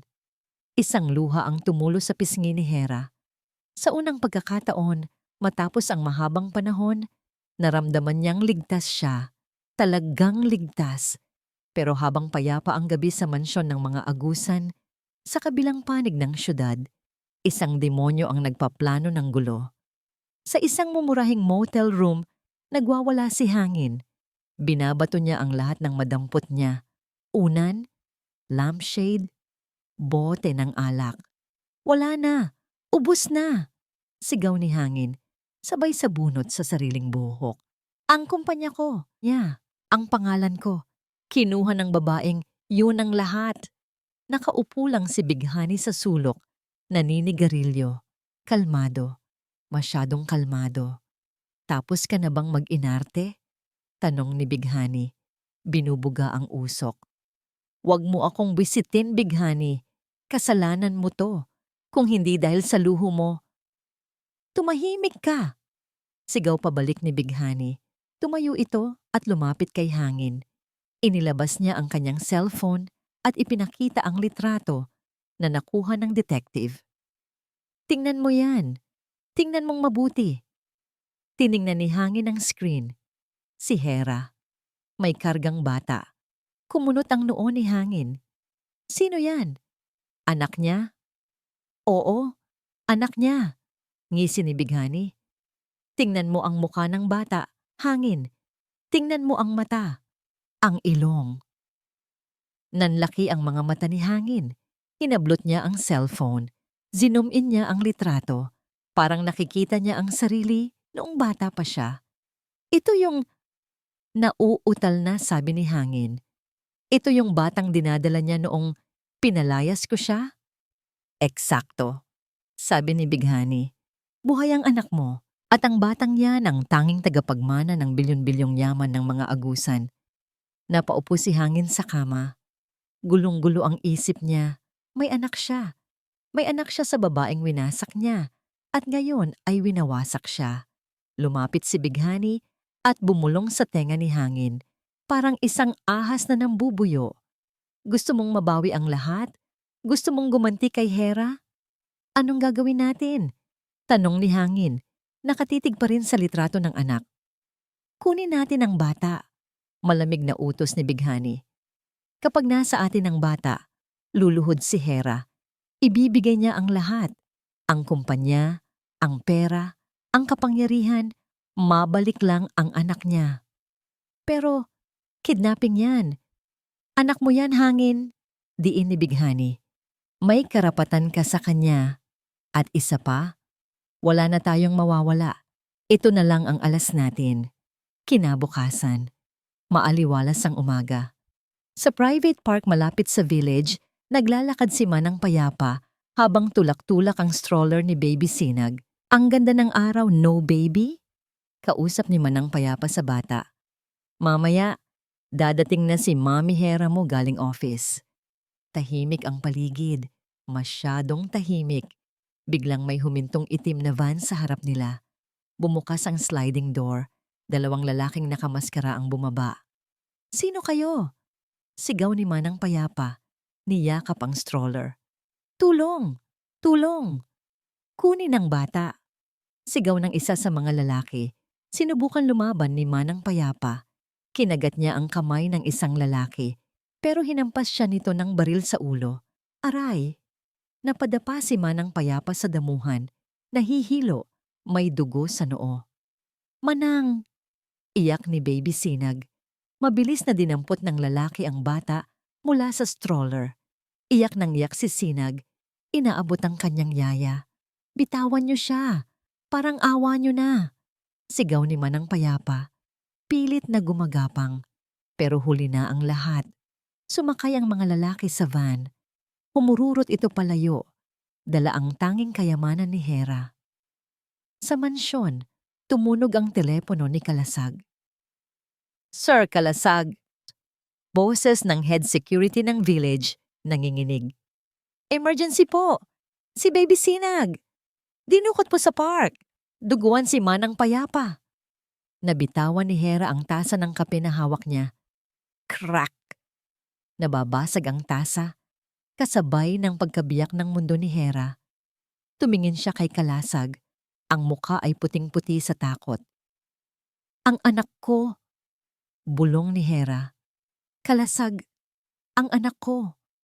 Ang mansyon, na dati simbolo ng kapangyarihan, ay naging isang silid ng purong takot.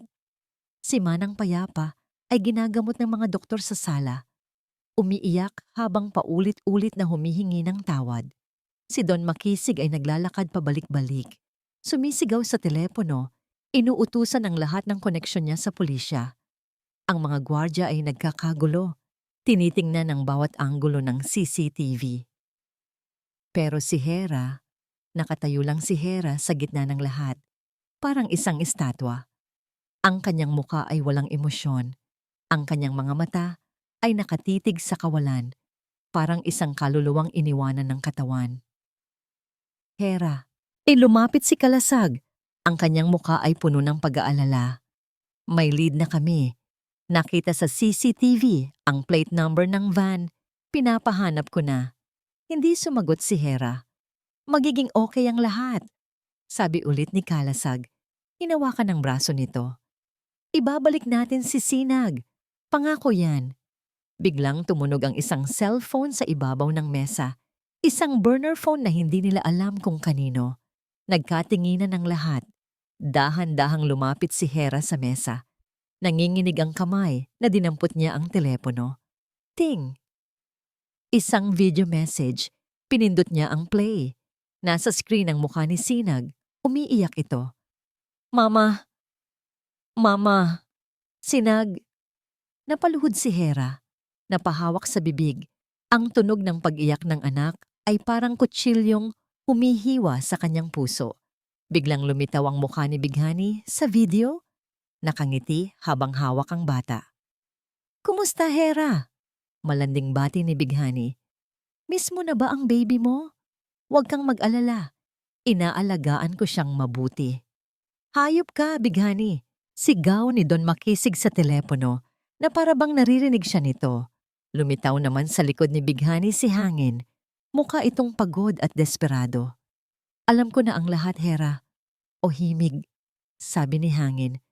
Alam kong anak kita yan, at anak ko rin siya. Kung gusto mong makita ulit ang sinag mo, pagpapatuloy ni Bighani, simple lang ang gusto namin, 100 milyong piso, at ang 80% shares ng Salisi Construction na ninakaw mo. Ibabalik mo sa amin ang lahat. Napatayo si Hera. Ang takot sa kanyang mga mata ay napalitan ng apoy. Kahit 1 sentimo, wala kayong makukuha sa akin. Sigaw niya. Tumawa si Bighani sa video. Talaga ba? Baka gusto mong makitang masaktan ang batang to? Biglang may lumitaw na kamay sa video. Dinampot nito ang isang upos ng sigarilyo at dahan-dahang inilapit sa braso ni Sinag. Mama, wah! Sigaw ng bata sa takot. Tama na! Yaw ni Hera. Nanginginig ang buong katawan.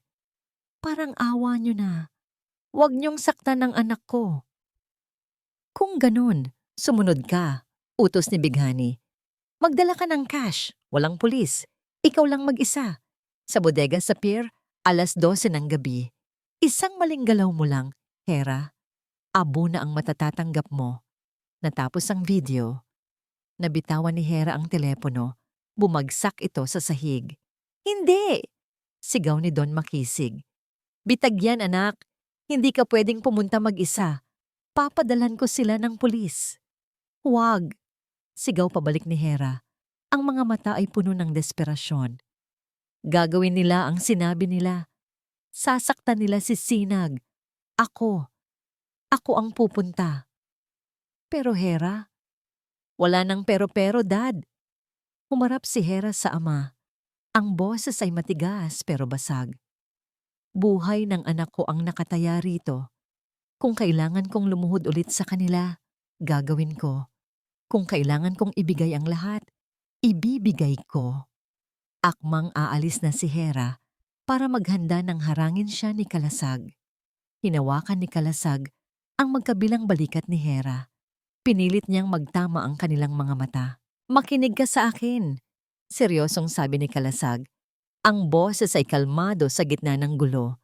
Hindi ka pupunta doon ng mag-isa at hindi tayo magbibigay ng pera. Ano? Nababaliw ka na ba?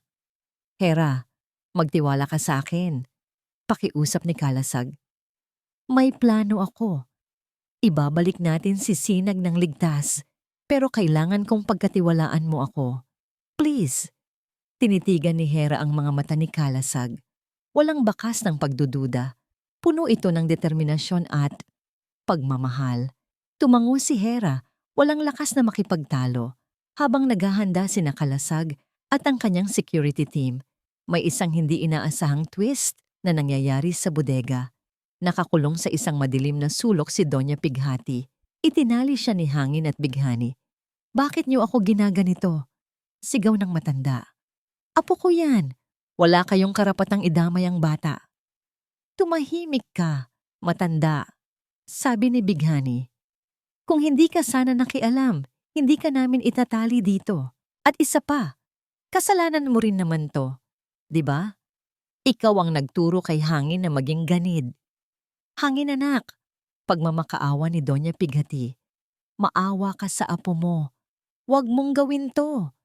Tinalikuran lang siya ni Hangin. Pero sa loob-loob niya, kinakain siya ng konsensya. Ang iyak ng bata ay parang tinig ng kanyang sariling kaluluwang humihingi ng tulong. 11:30 ng gabi. Isang itim na kotse ang huminto sa tapat ng abandonadong bodega sa pier. Bumaba si Hera. Mag-isa. Suot ang isang itim na jacket, dala ang isang malaking itim na bag. Naglakad siya papasok sa madilim na bukana ng bodega.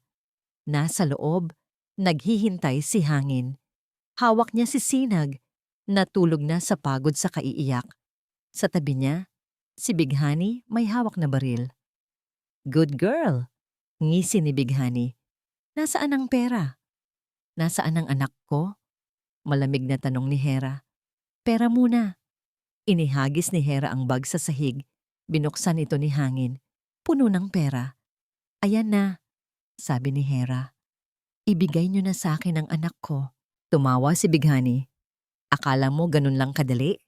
Lumapit si Bighani kay Hera. Tinutok niya ang baril sa noo nito. Ngayon, lumuhod ka, utos ni Bighani. Gaya ng ginawa mo dati, magmakaawa ka. Sabihin mong ako ang reyna. Tumingin si Hera kay Hangin. Hangin, parang awa mo na. Pero si Hangin, nag-iwas ng tingin. Abala sa pagbibilang ng pera. Unti-unting lumuhod si Hera. Ang luha ay muling dumaloy sa kanyang mga pisngi. Nang biglang, ngayon na, sigaw ni Kalasag mula sa isang earpiece. Pang! Crash! Biglang nabasag ang mga bintana sa itaas. Mula sa dilim, Bumaba ang mga security team ni Kalasag gamit ang mga lubid. Sabay-sabay silang nagpaputok ng tear gas. Nagkagulo ang lahat. Bitag! Sigaw ni Hangin. Sa gitna ng usok, sinamantala ni Hera ang pagkakataon. Kinuha niya ang isang tubo sa sahig at hinampas ang kamay ni Bighani. Nahulog ang baril. Samantala, sinugod ni Kalasag si Hangin. Nagpang-abot ang dalawa. Akin na ang bata! Sigaw ni Kalasag.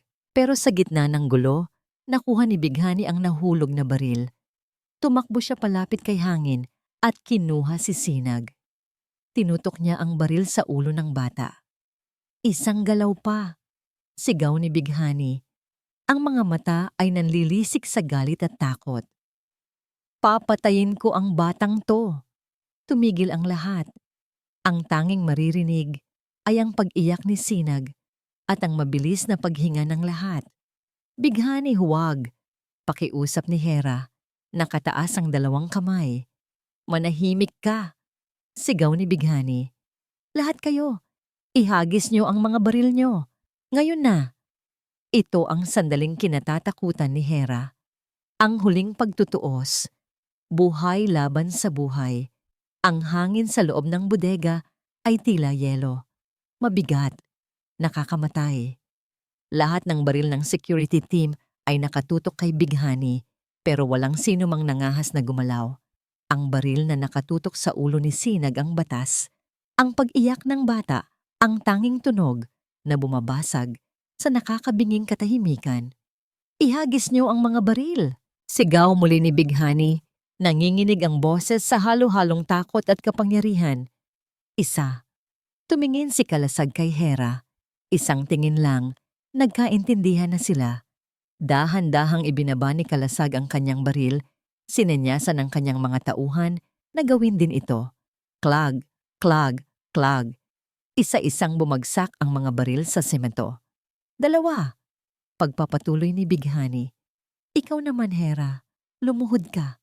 Dahan-dahan.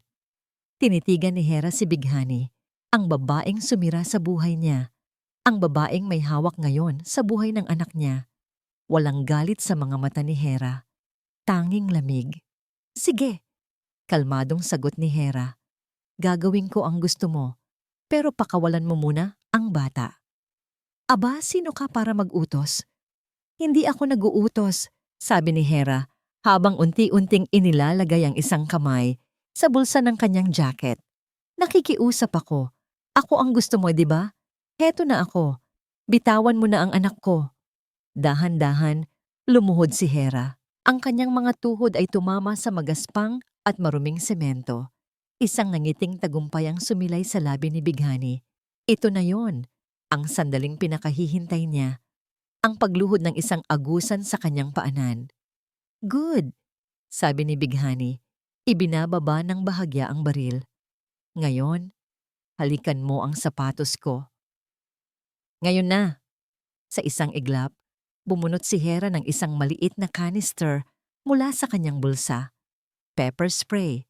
Sa bilis na hindi inaasahan ng lahat, itinutok niya ito sa mukha ni Bighani at pinisahan. Isang nakakapasong sigaw ang umalingaw-ngaw. Nabitawan ni Bighani ang bata dahil sa matinding hapdi sa kanyang mga mata. Bago pa man bumagsak si Sinag sa semento, isang anino ang mabilis na sumalo dito. Si Kalasag. Agad niyang niyakap ang bata at dinala sa isang ligtas na sulok. Kasabay nito, sumugod ang security team. Nagsimula ang gulo. Hayop ka! Sigaw ni Hangin. At sinugod si Kalasag. Ibinigay ni Kalasag si Sinag sa isa niyang tauhan. Ilabas niyo na siya. Siutos niya bago harapin ang suntok ni Hangin. Nagpangabot ang dalawang lalaki. Si Kalasag ay sanay sa laban, bawat galaw ay kalkulado. Pero si Hangin ay lumalaban na parang isang sugatang hayop, desperado at wala nang pakialam. Samantala, gumagapang si Bighani sa sahig, bulag at umiiyak sa sakit. Kinakapa niya ang baril na nahulog. Nakita ito ni Hera. Tumakbo siya para sipain palayo ang baril, pero naunahan siya ni Bighani. Nahawakan nito hindi ang baril, kundi isang kutsilyong balisong na nahulog mula sa bulsa ng isa sa mga tauhan nito kanina. Tumayo si Bighani, ang muka ay namumula at puno ng luha. "Papatayin kita!" Sigaw niya at sinugod si Hera. Mabilis na umiwas si Hera, pero sa likod niya ay mga drum na bakal. Wala na siyang maatrasan. "Hera!" Sigaw ni Kalasag, pero hindi niya maiwanan si Hangin. Itinaas ni Bighani ang kutsilyo. Ang talim nito ay kumislap sa ilalim ng ilaw ng bodega. Isasaksak na niya ito sa puso ni Hera nang huwag. Isang katawan ang humarang sa pagitan nila. Si Doña Pighati. Nakalag na pala ito sa tali sa gitna ng gulo. At sa huling sandali ng kanyang buhay, pinili niyang gawin ang tama. Tusok. Ang tunog ng kutsilyong bumaon sa laman ay mas malakas pa sa anumang sigaw. Nanlaki ang mga mata ni Doña Pighati. Tumingin siya kay Hera. Ang mga mata niya, na dati puno ng pandidiri, ngayon ay puno ng pagsisisi. Tawad! Bulong ng matanda bago bumagsak sa mga bisig ni Hera. Dugo ang dumaloy mula sa kanyang likod. "Mama!" Sigaw ni Hangin, natigilan sa pakikipaglaban. Sa pagkatigagal na yon ni Hangin, nakita niya ang baril na nakakalat malapit sa paa ni Bighani. Tumakbo siya para kunin ito. "Hangin, huwag!" Sigaw ni Kalasag. Pero huli na. Nakuha ni Hangin ang baril, itinutok niya ito kay Kalasag. "Kasalanan niyo to!" Sigaw ni Hangin, ang muka ay basang-basa ng luha. "Sinira niyo ang buhay ko. Namatay si Mama dahil sa inyo." Hinawakan ni Kalasag ang braso ni Hangin. Pilit na inaagaw ang baril. Nag-agawan sila. Gumulong sila sa sahig. Ang baril ay nakatutok pataas, pababa, kahit saan. Si Hera, yakap ang dugo ang katawan ng kanyang biyanan, ay napatingin sa kanila sa takot. Tama na. Bang! Isang putok. Isang nakakabinging putok na nagpatigil sa lahat. Kasabay ng pag-eko ng putok sa loob ng bodega, sabay na bumagsak sa semento ang dalawang katawan. Si Kalasag at si Hangin. Parehong hindi gumagalaw. Ang lahat ay nagdilim. Ang amoy ng antiseptic ay mas masahol pa sa amoy ng pulbura.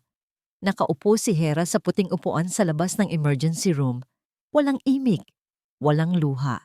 Yakap-yakap niya si Sinag na mahimbing nang natutulog. Ligtas na sa kanyang mga bisig. Pero ang puso niya ay nasa loob ng dalawang magkahiwalay na operating room. Lumabas ang isang doktor.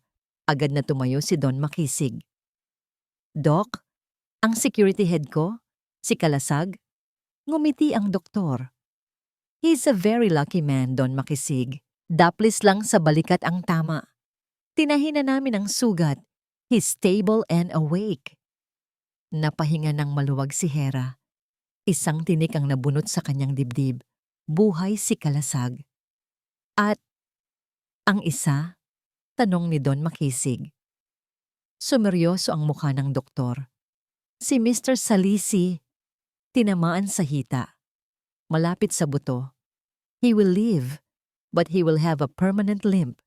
Hindi na siya makakalakad ng normal habang buhay. Paglabas niya rito, didiretso na siya sa kulungan. Marami ng pulis na nag-aabang sa labas." Tumangulang si Hera. Hindi siya nakaramdam ng awa. Hindi rin siya nakaramdam ng saya. Tanging isang malaking kapaguran, tapos na. Sa wakas, tapos na ang lahat. 2 linggo ang lumipas. Sa loob ng isang madilim na selda sa City Jail, nagwawala si Bighani. Ang kanyang magandang buhok ay magulo na. Ang kanyang makinis na balat ay puno na ng kagat ng surot. "Ang mga diamante ko," sigaw niya sa mga kapwa preso. "Sino ang kumuha ng hikaw ko? Ibalik niyo sa akin." Pinagtawanan lang siya. "Nababaliw na naman ang Reyna," sabi ng isa. Napasandal si Bighani sa pader. Umiiyak. Sa kanyang isip, suot pa rin niya ang kanyang pulang gown. Nasa auction pa rin siya. Pero sa tuwing ididilat niya ang mga mata, ang nakikita niya lang ay rehas na bakal at ang maruming mukha ng mga taong katulad niya. Ito ang kanyang karma. habang buhay na makukulong sa isang bangungot na siya mismo ang gumawa. Samantala, sa isang piitan, para sa mga high-profile na preso, nakaupo si Hangin sa kanyang kama. Ang kanyang binti ay may bakal pa, saklay ang gamit niya sa paglalakad. Salisi! Tawag ng isang malaking preso. Oras na para maglinis ng kubeta. Bilisan mo! Sinubukan niyang magreklamo, pero isang malakas na tulak ang sumalubong sa kanya. Bumagsak siya sa sahig, pinagtawanan siya ng lahat.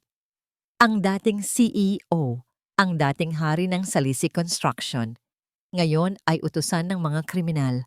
Ito ang kanyang hustisya. Araw-araw, gigising siya sa katotohanang nawala sa kanya ang lahat dahil sa sarili niyang kasakiman. Isang linggo pagkatapos noon, sa libing ni Doña Pighati, kakaunti lang ang tao. Ang mga kaibigan na dati nakikinabang sa yaman nila ay naglaho na parang bula. Dumating si Hera, nakasuot ng simpleng puting bestida. Nagulat ang lahat, lalo na si Hangin na pinayagang dumalo ng korte kasama ang 2 pulis na bantay. Hindi lumapit si Hera sa kabaong. Tumayo lang siya sa malayo, sa ilalim ng isang puno. Hindi siya umiyak. Nilapitan siya ni Don Makisig. Anak, bakit ka pa pumunta rito? Matapos ang lahat ng ginawa niya sa'yo. Tumingin si Hera sa puntod. Pumunta ako rito, Dad.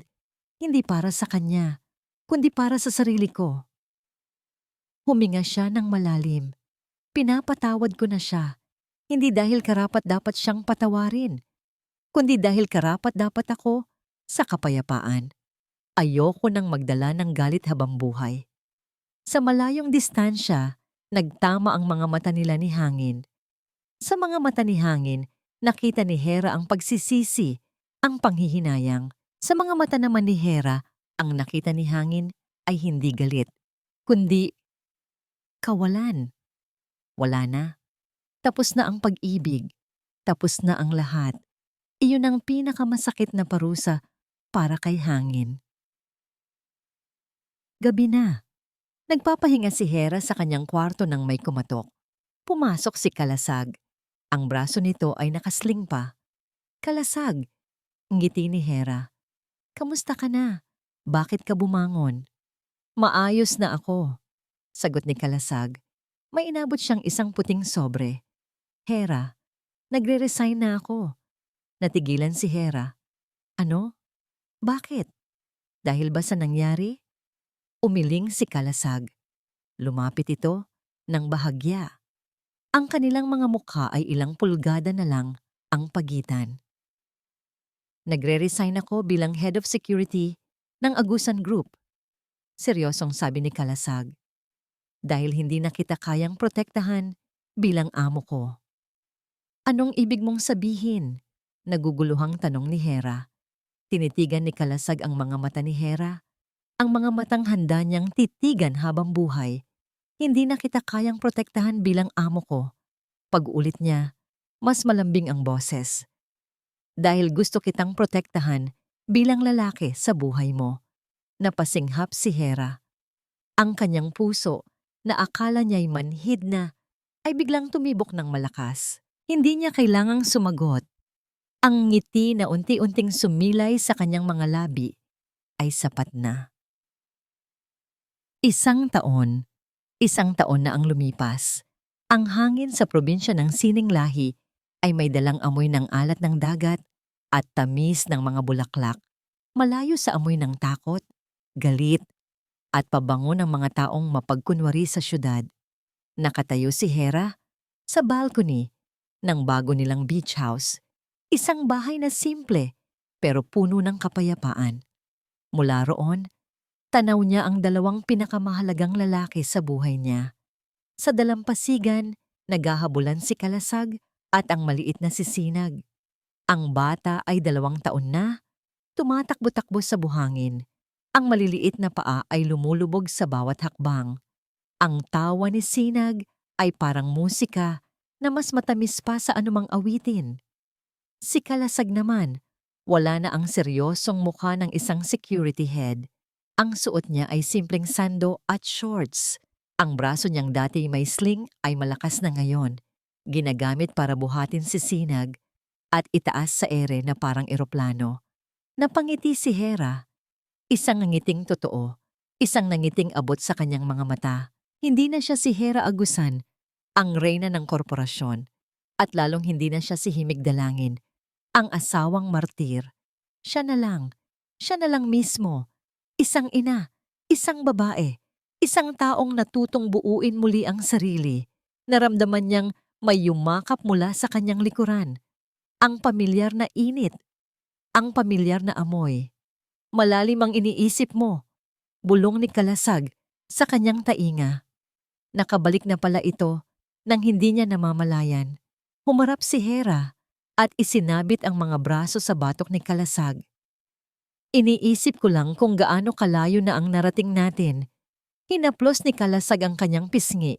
Ang mga kamay nito na dati sanay humawak ng baril ay napakalambot ngayon sa kanyang balat. Masaya ka ba? Himig? Tanong ni Kalasag. Sa pagtawag nito sa kanyang dating pangalan, walang sakit na bumalik. Tanging pagtanggap. Oo, sagot ni Hera o himig. Masaya ako. Dati, akala ko ang kapangyarihan at paghihiganti ang magpapalaya sa akin. Pero mali pala ako. Tumingin siya sa dagat, sa papalubog na araw na nagbibigay ng kulay ginto sa abot tanaw. Ang totoong kalayaan pala ay ang kapayapaang piliin kung sino ang gusto mong makasama sa paglubog ng araw. Ngumiti si Kalasag. Kinuha niya ang kamay ni Hera at hinalikan ito. Kung ganon, hayaan mong samahan kita sa lahat ng paglubog ng araw sa buhay mo. Sabi ni Kalasag, hindi na bilang bodyguard mo, kundi bilang asawa mo. Tumulo ang luha sa mga mata ni Hera. Pero ngayon, ito ay luha ng purong kaligayahan. Hindi niya kailangan ng engrandeng sing-sing. Hindi niya kailangan ng malaking kasal. Ang kailangan lang niya ay ang lalaking ito na minahal siya, hindi noong reyna na siya, kundi noong basahan pa ang tingin sa kanya ng mundo. Tumango siya. Oo, Kalasag. Oo. Hinalikan siya ni Kalasag. Isang halik na hindi mapusok, kundi puno ng pangako, respeto, at isang pag-ibig na hininog ng panahon at pinatibay ng mga pagsubok. Mula sa di kalayuan, tumakbo papalapit si Sinag. Mama! Papa! Sigaw ng bata. Binuhat ni Kalasag ang anak at niyakap nila itong dalawa. Isang pamilya, buo, masaya.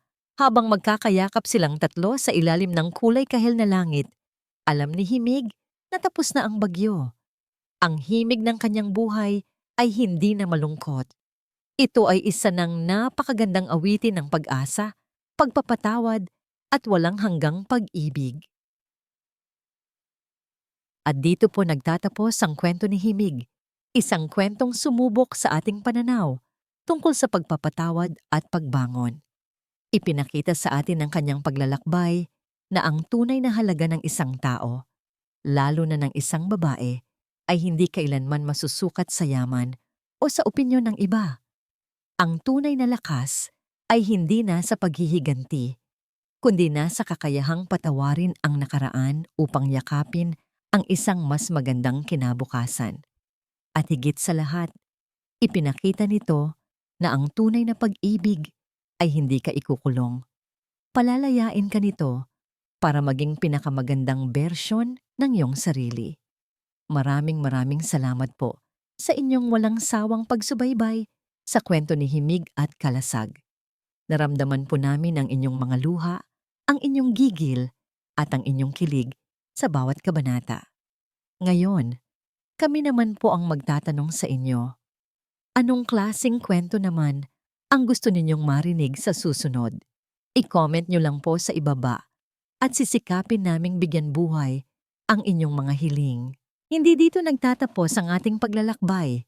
Marami pa pong kwentong kasing ganda at mas puno ng aral dito sa aming channel. Kung nagustuhan nyo ang kwentong ito, i-like, i-share sa pamilya at mga kaibigan at mag-subscribe na rin para lagi kayong updated sa mga susunod pa naming kwento. I-click niyo ang notification bell para kayo ang unang makarinig kapag may bago kaming upload. Pagpalain po kayo ng Panginoon, kayo at ang inyong buong pamilya. Hanggang sa muli.